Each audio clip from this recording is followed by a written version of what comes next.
नमस्ते विद्यार्थ्यांनो, यापूर्वी आपण समसंबंध या भागातील स्वाध्याय 3.1 मधील 20 प्रश्न पाहिलेले आहेत. काही अडचणीमुळे आपल्याला लाईव्ह क्लासमध्ये अडचण आली.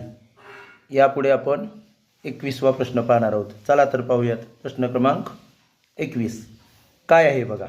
प्रश्न क्रमांक 21 मध्ये काय दिलेलं आहे तर ऑस्ट्रेलिया डाउन्स आफ्रिका काय असं विचारलेलं आहे. तर पहा हे काय आहेत सगळे. ऑस्ट्रेलियामधला डाउन्स हा गवताळ प्रदेश आहे. कसला प्रदेश आहे? गवताळ प्रदेश. काय आहे? गवताळ प्रदेश आहे. तर मग आफ्रिकेतील गवताळ प्रदेशाला काय म्हटलं जातं तर त्याला वेल्ट म्हटलं जातं. काय म्हटलं जातं? वेल्ट. आता आपण जर पाहिलं पंपास, तर पंपास हा कुठला आहे? Pampas Argentina. कुठला आहे? अर्जेंटिना या ठिकाणचा. Prairies America. हे सगळे गवताळ प्रदेशच आहेत. अमेरिका. आणि स्टेप्स कुठला आहे? स्टेप्स तर रशिया आणि कझाकिस्तान या ठिकाणचा हा स्टेप्स हा गवताळ प्रदेश आहे. आलं लक्षात? म्हणून याचं उत्तर काय येणार आहे बघानो? पर्याय क्रमांक 1. यानंतर आपण पाहूया पुढील प्रश्न. प्रश्न क्रमांक 22 काय आहे? जर दिवस तास तर वर्ष काय?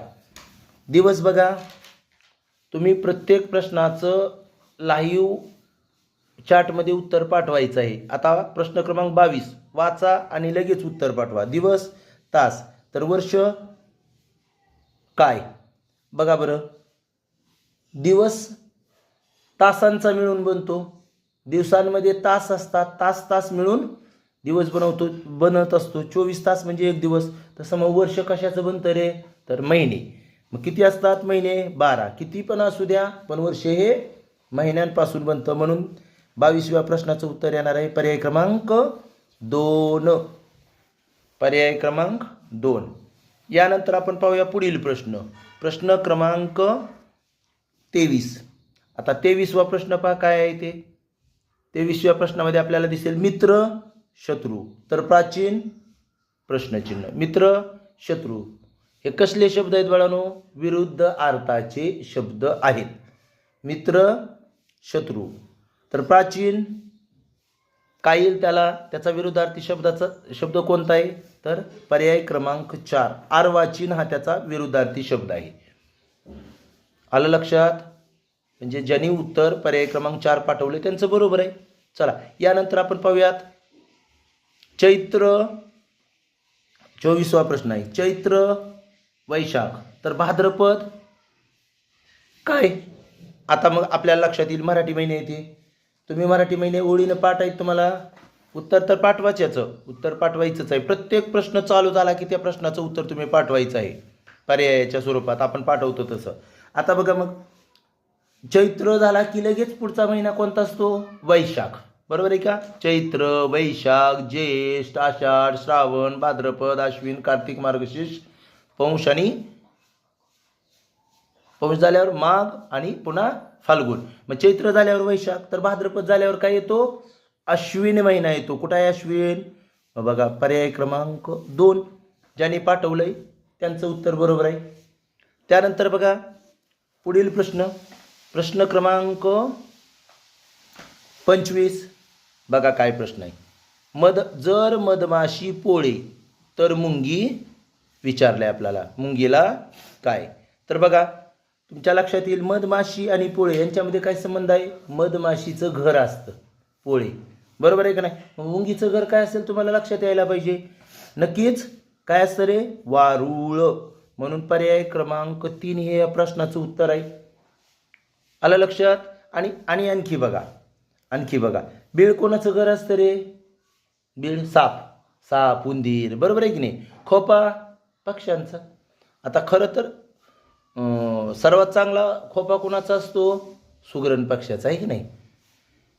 पण खोपा हे पक्ष्यांचं घर असतं. आणि डोली हे सुद्धा पोपटाचे असते. खारुताई सुद्धा डोलीमध्ये राहिल्यासारखं म्हणजे राहत असते, तिथं जाते. पण पोपटाचं घर हे डोली असतं. आलं लक्षात? मग परंतु आपल्याला विचारलेली मुंगी वारूळ. पर्याय क्रमांक 3 ज्यांनी पाठवले त्यांचं उत्तर बरोबर आहे. चला यानंतर पाहूयात 26. प्रश्न वाचायचं आणि उत्तर पाठवायचं. 26वा प्रश्न पहा काय.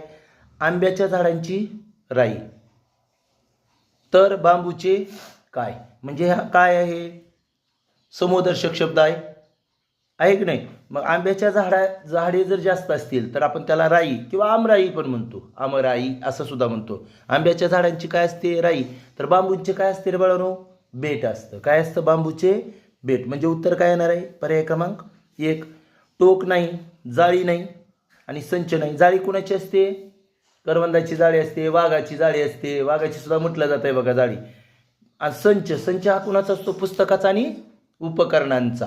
पुस्तक आणि उपकरणाचा संच. उत्तर येणार आहे बांबूचे बेट, पर्याय क्रमांक 1. त्यानंतर 27वा प्रश्न वाचा आणि उत्तर पाठवा. बघा बरं 27वा प्रश्न काय बाळांनो. 27वा प्रश्न बघा. लोणार बुलढाणा. आता लोणार एक सरोवर आहे. लोणार काय आहे, सरोवर. आणि ते कोणत्या जिल्ह्यात आहे, बुलढाणा जिल्ह्यात आहे. कोणत्या जिल्ह्यात आहे, बुलढाणा. मग अंबाझरी हे कोणत्या ठिकाणी आहे माहीत आहे तुम्हाला.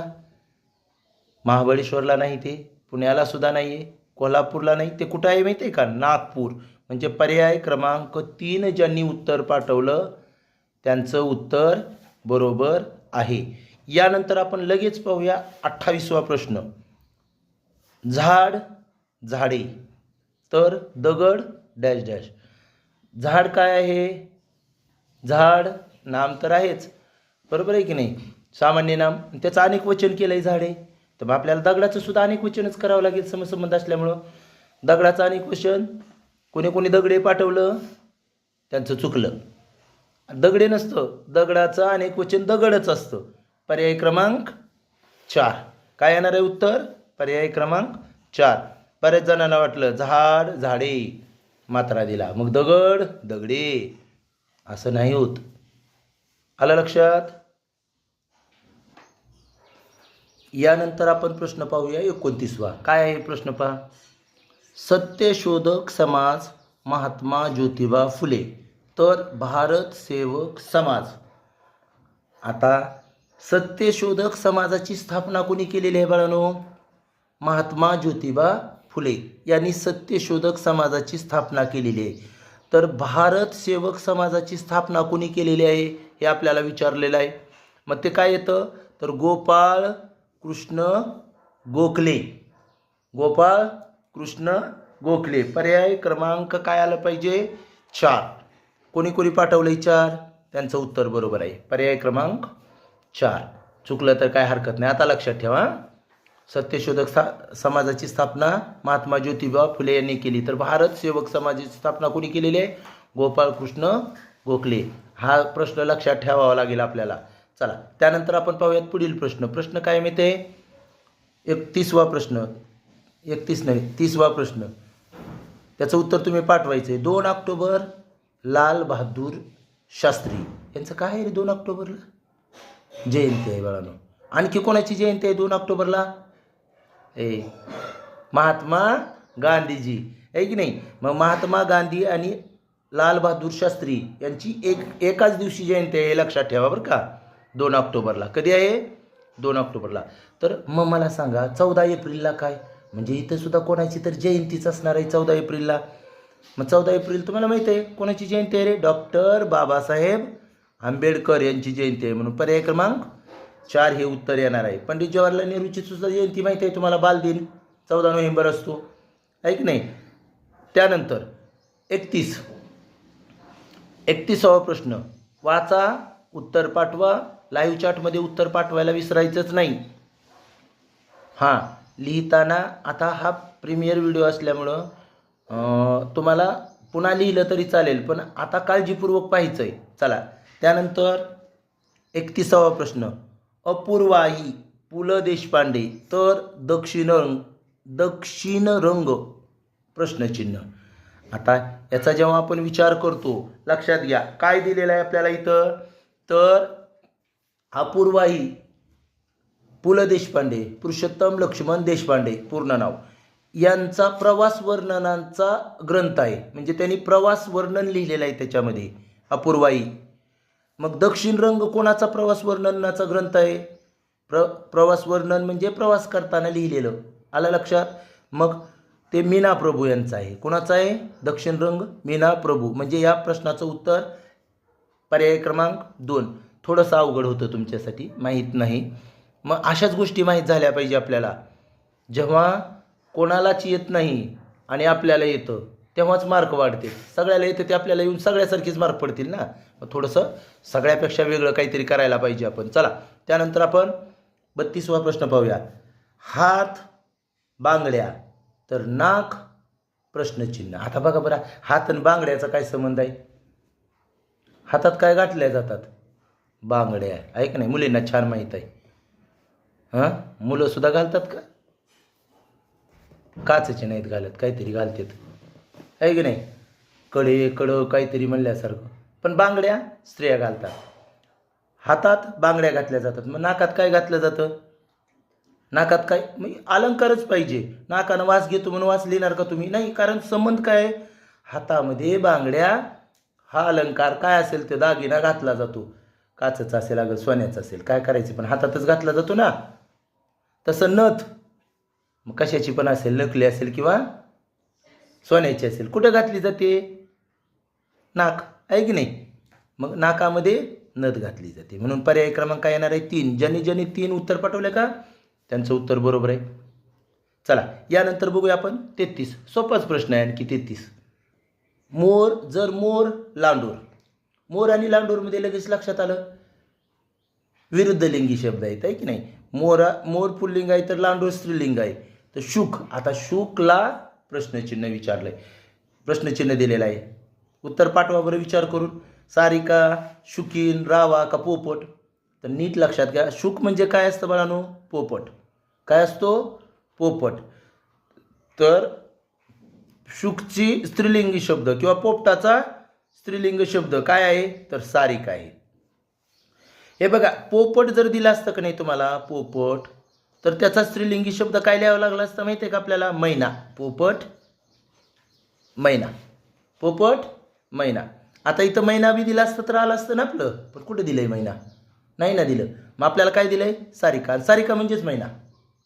लक्षात ठेवा, सारिका नावाच्या मुलीनो तुमचं नाव मैना आहे. मैना म्हटलं तरी सारिकाच, समानार्थी शब्द. चला त्यानंतर पुढील प्रश्न पाहूयात. प्रश्न क्रमांक 34. 34वा प्रश्न काय बघा. गणित अंक तर भाषा प्रश्नचिन्ह. बघा बरं, वाचल्या बरोबर. गणितात अंक असतात. गणित हे अंकापासूनच बनतं की नाही? अंकगणित नाव सुद्धा आहे बघा पुस्तकाचं, अंकगणित. पुन्हा पुढे गेल्यानंतर बीजगणित असतं. आणि खाली आपण 1 ते 5, 7, 8 म्हणजे नुसतं गणित असलं की दोन्ही असतं त्याच्यामध्ये. अंकगणित वेगळं, बीजगणित वेगळं. आता बघा, मग याच्यामध्ये नीट लक्षात घ्या. गणित अंक तर भाषाला काय येईल? शब्द, वाक्य, वर्णाक्षर आणि मराठी. अरे आता हे सगळंच असतं भाषेमध्ये, म्हणून काही सगळं येणार आहे का कुठलं तरी? नाही. बेसिक घटक आहे गणितातला, बेसिक सगळ्यात पायाभूत घटक काय? अंक. मग मला सांगा, भाषेतला सगळ्यात पायाभूत घटक काय? नाही नाही नाही नाही, शब्द वाक्य नाही, तर वर्णाक्षर आहे. वर्णाक्षर म्हणजे मुळाक्षर सगळ्यात बेसिक आहे ना. पुन्हा मुळाक्षरापासून बनणार आहेत, पुन्हा शब्द बनणार आहेत, वाक्य बनणार आहेत. म्हणून पर्याय क्रमांक 3 ज्यांचं होतं की नाही त्यांचं बरोबर आलेलं आहे. आलं लक्षात? त्यानंतर आपण प्रश्न पाहूयात. प्रश्न क्रमांक 35. काय आहे 35वा प्रश्न बघा. अंदमान आणि निकोबार बंगालचा उपसागर तर मादागास्कर. आता या ठिकाणी अंदमान आणि निकोबार हे आपल्यातले बेट आहेत. आणि ही बेट कुठं आहेत रे बाळांनो? बंगालच्या उपसागरामध्ये आहेत. मग आपल्याला मादागास्कर कोणत्या सागरात आहे ते पाहावं लागेल आपल्याला. 35वा प्रश्न आहे आणि तिथं दिलेला आहे पर्याय अरबी समुद्र, प्रशांत महासागर, हिंदी महासागर आणि दक्षिण महासागर. तर या प्रश्नाचं उत्तर आहे कुठं आहेत माहिती आहे का? मादागास्कर हिंदी महासागरामध्ये आहेत. कोणत्या महासागरामध्ये? हिंदी महासागरामध्ये. म्हणून पर्याय क्रमांक 3 हे या प्रश्नाचं उत्तर येणार आहे. चला यानंतर आपण पुढील प्रश्न पाहूयात. प्रश्न क्रमांक 36 बघा बरं. मृच्छकटिक शूद्रक शाकुंतल प्रश्नचिन्ह. मग नीट लक्षात घ्या. मृच्छकटिक शूद्रक म्हणजे शूद्रकाने काय केलेलं आहे. मृच्छकटिक हे पुस्तक शूद्रक याने लिहिलेलं आहे. मग शाकुंतल हे नाटक आहे बरं का. हे शाकुंतल हे कोणी लिहिलेलं आहे तर कवी कालिदास. पर्याय क्रमांक 2 लक्षात ठेवा बरं का. कवी कालिदास यांनी शाकुंतल हे नाटक लिहिलेलं आहे. ज्यांचं उत्तर 2 आलं होतं त्यांचं बरोबर आहे. चला यानंतर आपण पुढील प्रश्न पाहूयात. प्रश्न क्रमांक 37 सुगंध फूल तर पाऊस प्रश्नचिन्ह. आता बघा बरं यांच्यात सुगंध आणि फुलामध्ये काय संबंध आहे. सुगंध कशाचा येतो फुलांचा येतो का नाही सुगंध. मग त्यांच्यात जो संबंध आहे. आता पाऊस. आता मात्र थोडंसं घाबरायचं नाही नीट वाचा. समुद्र इंद्रधनुष्य ढग वारा. सुगंध कशापासून मिळतो आता बघा बरं फुलांपासून. मग पाऊस सुद्धा कशापासून मिळतो तर नक्कीच ढगातून पाऊस मिळतो आपल्याला. म्हणून पर्याय क्रमांक 3 ज्यांनी पाठवलेलं आहे त्यांचं उत्तर बरोबर आहे. प्रत्येक प्रश्न सुरू झाला की तुम्ही अगोदर उत्तर पाठवायचं. आलं लक्षात. यानंतर 38वा प्रश्न आहे. तो प्रश्न बघा काय आहे. कार्बन 6 तर सोडियमला काय. आता हा प्रश्न मात्र थोडंसं विज्ञान ज्यांना माहीत आहे अनुक्रमांक असतो त्याचा. अनुक्रमांक प्रत्येक धातूचा अधातूचा अनुक्रमांक दिलेला आहे. मग अनुक्रमांक तर कार्बनचा अनुक्रमांक किती आहे बाळांनो 6 आहे. 6 आहे. मग सोडियमचा अनुक्रमांक किती आहे माहीत आहे तुम्हाला तर नक्कीच सोडियमचा अनुक्रमांक 11 आहे. Na त्याची संज्ञा कार्बनची संज्ञा काय आहे सी काय 6 C6. तर सोडियमची काय संज्ञा Na आणि त्याचा अनुक्रमांक काय 11 Na 11. हे लक्षात ठेवा. ज्यांना विज्ञान थोडंसं सायन्स ज्यांना माहीत आहे किंवा आता याच्यावरून तुमच्या एक गोष्ट लक्षात येईल की तुम्हाला अनुक्रमांक मूलद्रव्याचे पाठ ठेवावे लागतील. एकदा ते अनुक्रमांक वाचा लक्षात घ्या. त्यानंतर बघा 39वा प्रश्न आहे. नाशिक गोदावरी तर आग्रा प्रश्नचिन्ह. नाशिकला काय असते नाशिक या ठिकाणी कोणती नदी आहे गोदावरी. कुंभमेळा भरतो की बाळांनो नाशिकला बहुतेक आता आहे की नाही. कुंभमेळा नाशिकला भरतो आहे की नाही. आणि नाशिक येथे गोदावरी नदी आहे. तर आग्र्याला कोणती नदी आहे बघा बरं. नर्मदा ब्रह्मपुत्रा यमुना आणि गंगा. आग्र्याला नदी कोणती आहे बाळांनो यमुना. आग्र्याला आणखी एक महत्त्वाचं असं एक 7 आश्चर्यापैकी एक आश्चर्य आहे बघा ताजमहल आहे की नाही. आग्र्याला ताजमहल आणि तो यमुना नदीच्या काठीचा आहे बाळांनो. म्हणून आग्रा यमुना. पर्याय क्रमांक 3 ज्यांनी उत्तर पाठवले त्यांचं उत्तर बरोबर आहे. चला 40वा प्रश्न पाहूयात आपण. प्रश्न क्रमांक 40 बघा. आग्यारी पारशी तर देरासर. आता बघा या ठिकाणी मी तुम्हाला सुरुवातीला पण सांगितलं होतं बा धर्म आणि त्यांची प्रार्थना स्थळं पाठ असली पाहिजेत की नाही आपल्याला. तर बघा आग्यारी कोणाचं आहे पारशी धर्माच्या लोकांचं प्रार्थनास्थळ आहे. प्रार्थनास्थळ म्हणजे ज्या ठिकाणी जाऊन आपण प्रार्थना करतो. आपण हिंदूचं कोणतं आहे सांगा बरं प्रार्थनास्थळ मंदिर आहे की नाही मंदिर. मुस्लिम धर्मीयांचं मुस्लिम बांधवाचं कोणतं आहे मस्जिद आहे की नाही. ख्रिश्चनांचं कोणतं आहे चर्च आहे की नाही. त्या पद्धतीनं मग देरासर कोणत्या धर्माचं प्रार्थनास्थळ आहे बघा बरं. ज्यू लोकांचं नाही आहे. जैन ख्रिश्चनांचं तर मी सांगितलंच तुम्हाला. आणि शिखांचं सांगितलं का नाही सांगितलं. गुरुद्वारा काय असतं गुरुद्वारा. हे देरासर कोणाचं आहे जैन धर्मियांचं प्रार्थना स्थळ आहे. कुठल्या जैन धर्मियांचं प्रार्थनास्थळ. म्हणून पर्याय क्रमांक 2 ज्यांनी पाठवलंय त्यांचं उत्तर बरोबर आहे. आलं लक्षात. अशा पद्धतीनं आज आपण स्वाध्याय 3.1 मधील सर्व प्रश्न पाहिलेले आहेत. थोडंसं समजून घ्या. बघा, प्रीमियड व्हिडिओ केला की लवकर होतो, कारण माझा लिहिण्याचा वेळ वाचतो, सगळ्या गोष्टी हे होतात. सांगायचं तेच सांगतो मी तिथं पण इथं पण प्रीमियर व्हिडिओला वेळ कमी लागतो आणि लाईव्ह व्हिडिओला वेळ जास्त लागतो. लाईव्ह व्हिडिओला थोडीशी अडचणी आल्यामुळं आपण हा व्हिडिओ पाठवलेला आहे. पाहायचा, वहीत लिहायचा आणि समजून घ्यायचं. आपण इथं थांबूयात. बाय, धन्यवाद.